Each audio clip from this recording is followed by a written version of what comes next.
Success is how you define it. Exactly. It's not how the world defines it. It's not how your parents defined it. Like you have to figure out what works for you and what success looks like for you.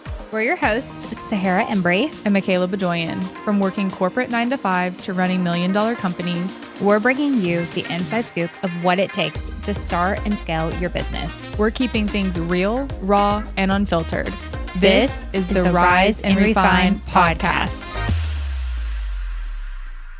Welcome back. Happy Monday. Happy Monday, y'all. Yes, and to start it off, Michaela has a very important announcement that she really wants to talk about. Oh my gosh. We do have a big, very special congratulations, but put your hand up like this and Chandler can do a little zoom in.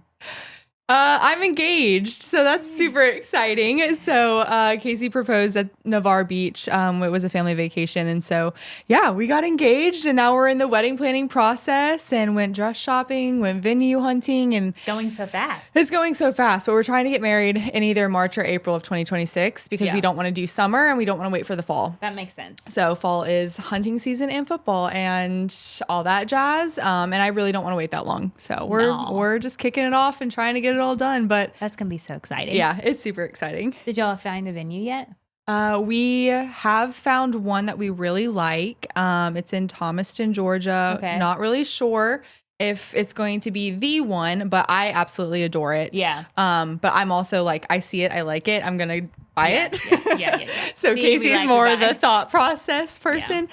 So we just have to talk about it a little bit more, but it's the perfect in-between point for both of our families. Does he want to like choose colors and themes, and does he want to have a say, or is he like, you can plan, go for it? As long as he looks good in the color, he doesn't care. Oh, okay.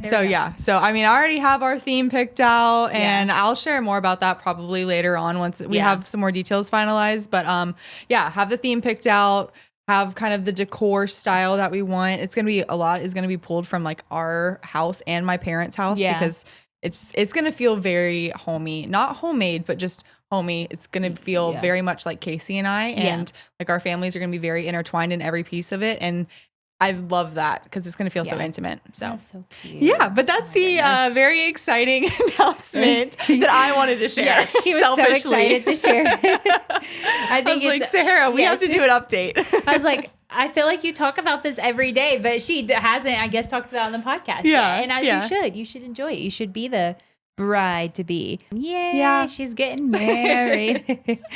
But no, welcome back. We're excited. We are filming. You're here today, and tomorrow we're filming 6 episodes. We have a guest tomorrow, and so all very exciting stuff. It's going to be jam-packed because we're also doing some Q3-4 business planning there at the end too, content filming. It's going to be a lot, but it's going to be so good. We're excited, and we've got some really good, I feel like deep topics to go over this time that we're really going to dive into with you all, specifically about, I feel like a lot of like mental stuff within business, which I love, but fun guests. So a lot of things coming up. Today, we're actually going to talk about scaling your business, or even scaling yourself within a business, and how you don't lose yourself throughout the process. And I say that because I feel like 2 things can happen when you scale. One, a lot of people say if you scale too much, you lose that small culture feeling. But 2, a lot of people get egos when they scale. Yes. Yeah, they do. Yeah, they kind of lose the things they did in the beginning or themselves. But that's what I've seen anyways. And it's very easy. Yeah, I agree with you. And I feel like it's very easy too, if you grow really quickly up front, bringing so many different people in who have different thought processes, maybe systems that they use, systems they're comfortable with. Maybe they have their own team that they're bringing in. Yeah. And when you do that, you start to derail who you were when you started and what the business was when you started. Yeah. And so I think it's very important to understand when and how to scale, what that looks like, and really intentionally vetting the people that you're bringing on with intentionality, but also just understanding who you work best with. Yeah. We're going to dive into all of that as well. Because we have a few different ways that we're talking about, like, because this topic you could take in so many different ways, but truly, like, at the end of the day, what does it look like to scale, and how do you scale in the right way at the right time while still staying true to yourself and your original mission? Yeah. I feel like a lot of businesses lose touch on what was the original like mission that they were going after? What was the purpose? What was the why? Has that gotten lost? How do you keep that at the point of everything that you do? And that's really what we want to dive into. So this is the first like myth that I came up with, and that comes back to with scaling. Does scaling mean that more business, doing more equals better for your business? Is that a myth or is that true? Like, do we think more is better and that's better to scale? How do you feel? I think, that's a good one. I think it's very easy to call yourself busy, and sometimes busyness comes with adding more things to your plate, even if they are not productive, just in the view to look busy to somebody else, or to somebody else looking in on you, your business, how you're showing up. And so I personally think it's kind of a trap. And we've talked about this before, to say that you're constantly busy. And I've fallen into this so many times, and I'm trying to be so intentional with my words when I talk about Refined, even more so than I was at the beginning. I feel like I've always tried to be very intentional with how we speak about Refined, just so that we're not killing any seeds that we've planted for it. But scaling, it's not just about more clients or more revenue. It's about growing with intentionality. And I think there's a very fine line there. And a lot of that does come with how you are filling your days. If you're filling your days with a lot of meetings, a lot of maybe mundane tasks, a lot of things that maybe you can outsource, but you're just trying to keep control over, that's where you have a chance to lose yourself in the business, because you are so focused and you're so narrow-minded on those things that you're going to, you know where I'm going with this. Yeah. Well, scaling, when we say scaling, the myth is scaling equals better. However, if you scale your business at the wrong time and too fast, it can actually turn for the worse. Yeah. Like, it can actually completely derail your business. I've seen a lot of leaders and business owners make this mistake, because what happens is they start comparing themselves. I've done this, you've done this, we all do this, but they start comparing themselves to, hey, where that person is, and maybe they started 10 years ago. It happens all the time with real estate teams. Well, that's where I want to be, so I'm going to do this, this, and this because they're doing that, and I'm going to try to scale really, really fast. Right. And then what happens is they don't realize that, hey, maybe that person took 5 years to do that. Maybe they took these steps to get there. You can't just all of a sudden wake up, decide to scale, throw something out there and hope that your results are going to be there. Sometimes they will be, but most of the time scaling too fast and all of a sudden and impulsively can actually derail your business and put you back down to where you were before you even tried to scale. That's so good. That's so good. It's and so important. You have to look at it through to a lens of like, okay, how am I showing up on, if you're on social media as a business owner, which I feel like pretty much everybody is nowadays, thankfully that's where everything is moving. Yeah, you should be. But if you're on there, it's so easy to get trapped in the comparison game where this person is. Like Sahara was saying, they see this result after 5 years of what they've done on social media, and they probably don't even see the 5 years it took for them to even get to that point. Maybe they were on YouTube. Maybe they were just growing it in their parents' garage or their parents' basement. Like, you have no idea what their story is, what their journey was, what it took to get there. You don't know. I would say take caution in how you are looking at somebody else's business. 100%. If you are looking at somebody else's business from a lens of inspiration, be like, man, that is so awesome that she was able to get there. She's inspiring me to be able to put my next step forward, make that next business move, take that scary step for me in my business. But if you're looking at it from a lens of like, oh gosh, she has that, I need to have that. And then you start playing the keeping up with the Joneses game. It's not going to work the same. No. Nobody's path is the exact same. No. And it's probably going to lead to failure inevitably. And failure is not a negative. It's a positive in so many ways. You have to fail to succeed. But be very careful of which way your mind naturally takes. And if it takes that route of going more towards the comparison, like the thief of joy route, then you need to learn how to rewire your thoughts in your brain to see things differently. And maybe it's remove yourself from social media entirely from a self perspective, stay with it strictly for business.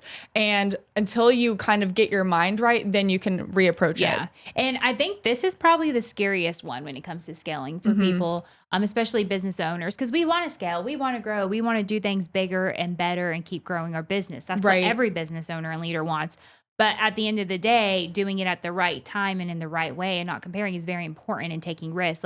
And the reason I came up with this topic is for several different ways. But one of them is a lot of people told me 2 reasons. One, when I first started my real estate team, a lot of people said, well, if you get too big, you won't have as good of a culture. Like you can't keep that small culture. I actually think our culture is better now than it was when we were smaller because I scaled at the right times. I knew when to do things. I knew to keep doing some of the same things I did in the beginning. And I really made sure I put the culture, which was a mission at the beginning, at the forefront of my growth.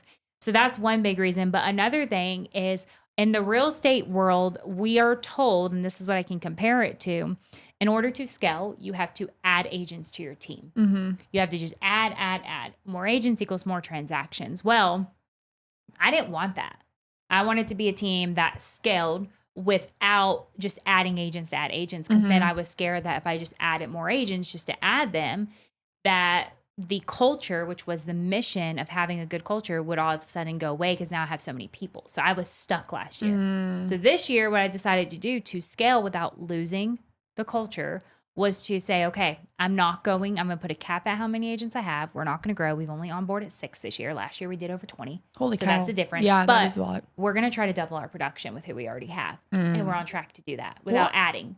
And by investing into the agents that you currently have, you're showing them I want you to succeed. I want you to win. I'm going to do whatever it takes to give you the materials, the training, the support, whatever it is for you to meet your goals. And then inevitably, that is going to set the culture. Yeah, so they're going to do it for you by investing into people. Yes. And a lot of leaders in the industry or other people I talk to, they're like, well, what do you mean you don't use recruiting tools or you don't make recruiting calls? Or what do you mean you've had 50 interviews this year and you've only hired 6? They're like, you could have had 50 more agents. I'm like, that's not my mission. My mission was to prove to myself that I can grow and scale while still keeping culture at the front of everything, and increasing production in a different way and not doing what others do and trying it. At the end of the day, if it didn't work, it didn't work. I can adjust and I can make that decision. Right. But I wanted to try something and stop comparing myself. And I stopped comparing myself to teams who were doing more and stuff or had more agents and thinking that was the reason, and it worked. Right. And I'm not saying every time you make those decisions, it's going to work. But the point is you have to know when to scale and ask yourself anytime you're thinking about scaling, well, what's the mission? What's at the front of what I want to do? What is the why? And don't lose that. So did you always have that mindset of I only want to scale if it is attached to my mission, if people can get behind it, if the culture stays the same? Or were you very numbers driven at the start? And how did you make that mindset switch? No, I think my mindset's been all over the place. Yeah. I think it is with any business owner, right? One day we wake up and we do one thing, and next it's the opposite. But no, I think that we probably have a lot of, I feel newer business people who watch this, listen to it. Yeah. I feel I feel like when you're newer, you're just open to anything, and your mindset can really be shifted in a way because you want to listen to those who are doing better than you. So it's if someone's more successful, you kind of take it and run with it in the beginning. You don't really develop your own opinion or what you want to do because you're like, well, they did it, I should listen to them. Right. So I feel my mindset specifically with growth and scaling has been all over the place until this year when I really said, what is it? What do I want my business to look like? What are the facts with that? What's the purpose? What's the mission? And I stopped paying attention to the outside noise and what people are saying I should do. Right. But that took a while to get to that where, because. So that took about what? 5 years? 5 years of having your own team. And then 11th year in real estate, 12th year in real estate. Yeah. So just to give perspective of, we're talking about not comparing to somebody when they first started to what you see now. Yeah. And if you're in real estate and you're listening to this and you're like, holy cow, I hope I can one day have that mindset. It's okay, make sure that you understand exactly where Sahara has been, Yeah, though. it's not like I've been in it for only a year and have that mindset. Exactly. Yeah. She's pretty much been in this her entire adult life. Yeah. It's taken a lot of time. Yes. And I'm not saying that I'm perfect and I never compare and I never, try to do things that there are to scale, but I've gotten way better at like stopping the outside noise and stop looking at comparing, or I don't know, I still have this sometimes. Gosh, but it's I've so gotten hard better. too. It's so hard, but sometimes I feel like, and I still do this sometimes, but I catch myself and I'm more self-aware now. You get on social media and you look at somebody else's business and they're in the same field as you, and you're like, oh, they just signed 10 new clients this month. What the hell is wrong with me? No, that happens to me way more often than I wish it did, and I have to like take that thought captive, though, because it's like that thought can so easily derail everything that you've been building. And that's how you lose yourself. Yes. And that's how you don't scale. Because if you're constantly sitting there looking at what others are doing, then you're not focusing on your own business and what's truly happening within your own business. And so it used to be I'd get on social media, I see, and I'm let's just call it what it is. It's almost like a jealousy. Like at the end of the day, you're jealous because somebody else did something you didn't achieve in your business, and it sucks. But maybe you're jealous because somebody took action in their business and what you've wanted to take action in. Yeah. Like I literally saw something the other day where somebody we follow, they're a smaller brand, and they started posting this series that something very similar. I've been thinking about doing for so long, but I just haven't made the time. And they beat us to it. And it pissed me off. Yeah. Because I'm like, Michaela, if you would have just rearranged your day, if you would have spent 2 hours here, 2 hours there, and you can so easily start getting into the weeds of what you could have done instead of, okay, that happened. I'm going to take that as a lesson, as a slap on the wrist, and learn from it. Yeah. You should use it to drive you to be like, well, why did I not take that action? Right. And that's the way we should look at it. So I'm more self-aware now when I'm scrolling and stuff. I don't have those feelings anymore as much. They still pop through. They're like the little devil on your shoulder. They're like, haha, you suck. They always pop up in business. But, in order to scale without losing yourself, you have got to stop comparing yourself to other businesses and take action and remember the purpose of why you started at the end of the day. And it takes so much time to get there. Yeah. It's probably going to take you more years to stop doing that. Right. Because I'll tell you to not, and you'll go later and you'll be like, oh. Exactly. That's just, it's in your face. And if it gets to the point where you literally can't see that person or not think of that person in your day to day, then that becomes where you need to set a boundary and you need to block them. If it's with social media, to them. They're doing awesome and killing it, but it is hard. Right. If But for you, if you need to protect your own heart and your own peace, then block them. There's no, there's no issue with that whatsoever. Yeah. Because if it's going to continue to derail you and force you into a headspace that's not going to be efficient or effective for you or your business, then it's not worth it. Yeah, exactly. And you can get on if social media is where you're having all those feelings, you can still post on social media, still use it as a marketing tool without sitting there and scrolling and putting yourself in a bad mindset over it. Because it can it can adjust your whole day. It definitely can. Yeah. So that's the myth with like more equals better and how to scale at the right time in comparison. The second one is redefining success on your own terms. And I think this is really big for scaling without losing yourself. So big because success is how you define it. Exactly. It's not how the world defines it. It's not how your parents defined it. It's not how... heck, it's not how like Glossier's CEO is defining it. Like you have to figure out what works for you and what success looks like for you. Yes. And this is a big one for me that I felt like I learned this year because I felt like I was defining success by what others were defining success. And I really sat down this year and said, well, what do I think success looks like? Like, you know what I'm saying? So what does it look like for you? Oh, so many different things. Right now, success looks like the time that I have, not the time that I'm constantly working on my business. Like success for me. So free time, like that time freedom piece. Yeah. Success for me means, did I take a vacation? Did I spend time with my daughter? Like scaling at right time, not having too many projects on my plate, responding to people more efficiently and faster. Like, success looks like so many different things. It doesn't look like having the best numbers or having the most agents or, having the most clients or signing the biggest clients. It looks like, is my business profitable? Is my time valued and being used in the right way? And then do I actually still have a life to live? That's what it's come down to. And I feel like people they define success the way they read about success. That's and good. They put this pressure on themselves that's unnecessary because they're trying to be successful to what someone else determines is success, not to what truly makes them happy. And that's what success is. Yeah.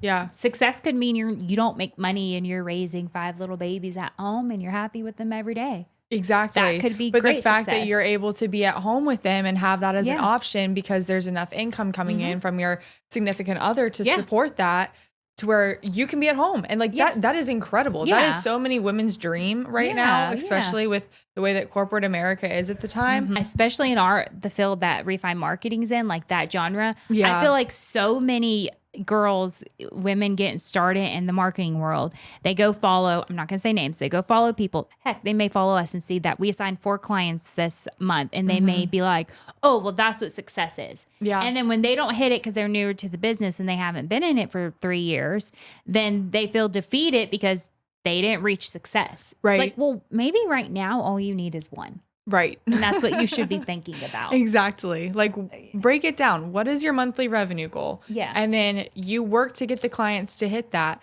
And if that monthly revenue goal allows for you to be able to open up and say like, all right, I'm going to make sure that I have these 2 weekends free at the start. I'm going to always clock out by 6 o'clock. I'm going to be able to schedule this family vacation that I haven't been able to do because I've been so preoccupied in my corporate work life. Yeah. Like those are such big wins that so many people strive for. Yeah. That shouldn't be lost. No, it shouldn't. And that's when you lose yourself, though. Yes, unfortunately, because you're defining success based on somebody else's terms. Yes. You're not reaching it, and now you're constantly feeling defeated every single month, and you start to lose yourself and give up. Exactly. And that's what happens. Exactly. And success to me is a little bit different than where Sahara is at right now. But success to me is being able to go try on wedding dresses with my mom, drive up to North Carolina, be able to do that on a Saturday and go tour a venue on Sunday without having to think about clients. And then, be able to take a couple days off very last minute for what turned into an engagement party. And then my parents' 40th anniversary trip to Maine. Like it all happened so fast and so back to back. But we were in a position with Refined where I was going to be able to take that time. Sure, it sucked for a little bit coming back and I had some client load that I had to figure out. But we built a business that was sustainable to where I could step away and it was 1, still running. 2, our clients very much understood and they were appreciative of the communication up front. And 3, I was able to go spend quality time in the biggest moments of my life that were going to be memorable, impactful, and I knew I needed to be present for. And so I guess for me also, it's about that time freedom, but it's also about being able to design a life that I love. Yes, 100%. And that to me right now is what success looks like. 100%. And I think it gives you permission to you can scale slower as long as it's smarter and what you want. Yes. Because so many people are like, scale fast, take opportunities as they come. Sometimes we just need to slow down and be okay with where we're at and know that it's that point in our life. And in 6 months from now, it could be different. Like we've gone through times with Refine where it's grinding and we feel like we're putting so much in to where it's slower. We have time back. Like that's just part of owning a business. Yeah. But you have to know when to scale and not get so caught up and constantly feeling defeated because you set goals that in reality you didn't even set for yourself. Yeah. So it's really, really important. It's one of my favorite ones. And just one quick topic on this too is I was talking with somebody, we were hiring or looking at hiring for a social media contractor right now to help out on the Refine side. And she was talking about like, oh my gosh, you guys have such a large team. And like she had never talked to us before, but from the look of it on social media, she was like, y'all have such a large team. It's so cool what you guys do, all the clients that you take on. And I had to bring her back to reality for a second. I was like, large team, what are you talking about? Yeah. Like we have a copywriter, we have a part-time assistant, and it's Sahara and I. Yeah. And she was like, what? And so I think that there's based on the perception of social media, of how we present ourselves. And like, granted, that's a good thing. Yeah. Like, I would love for us to have a huge team one day. And yes, there are pieces of our business where I'm like, dang, I really wish we were farther along in this. Or I wish we had done this or this or this. And there's times where I'm like, man, we really need to bring on 2 extra people here, but it's not the right time for us to be able to scale in that way. Yeah. And so just understanding where you are at and being okay with where you're at, but having a vision for where you're going, because if you stay complacent with where you are at, then that vision is going to diminish over time. Yeah. So 100%. I did want to touch on that too. Yeah. So the third one is protecting your identity and business growth. And this one is huge because like as you scale, you have to protect your identity and who you are. And like I said earlier, what your mission is. As a person outside of your business. Exactly. So you can't just let the business consume you. Or we've talked about mental health so many times, but if you let the business consume you and your day, every life, you can really start to forget about things that are important personally. And that's another way you lose yourself when you start to scale, is if you're always only working in your business and never allowing yourself those mental breaks. We've done several episodes on that. Yeah. But it is a big point when it comes to scaling and making sure you don't let those scaling basically derail you and yourself. So. Right. And I think it's important to note, and we don't need to go much deeper in on this, I don't believe so, but I think it is important to note that in order to combat that is, set those boundaries up front. If you are like, okay, I'm going to be done by 6:00, so that way I can make a very intentional dinner with my significant other, or I can schedule that time to go out for drinks with my girlfriends, or whatever it is for you, make sure that you set that boundary and you stick to it. You're disciplined in staying stuck to it.